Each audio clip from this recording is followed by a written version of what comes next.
Hi, abangan na lang po natin. Tingnan ko rin po kung ano po pwede kong magawa pa. Ayoko naman po bigyan. Mas nag-focus lang. Siguro, yun nga, kagaya na sinabi, ayoko yung nakikita na si Sina Barake pa rin na vlogger. Sa mga movie gusto ko gawin, gusto ko yung something new. Para lang din po sa akin na gusto ko po ma-challenge eh. So, any roles na tingin nilang hindi ko kayang magawa, yun yung gusto kong gawin. Nag-acting? Opo, nag-acting lessons po. Ika-career mo, Zena? Po? Ika-career mo talaga ang acting na? Gusto ko naman po talaga siya. Natatakot lang ako, lalo na sa kailangan ko po ng tamang pagsosolo ng script siguro. Nakita niyo naman po sa Kambon, hindi naman ganun talaga, wala ako halos sinabi. But, mas nilulook forward ko matutunan po lahat nung dapat ko pa pong malaman when it comes to showbiz.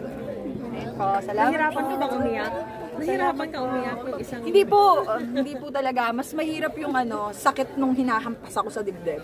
Tsaka nung hinaas ako dun sa grabe yun, sakit po talaga. Oh, okay. Salamat Thank po, you. ingat po kayo. Congrats. Love you. Salamat.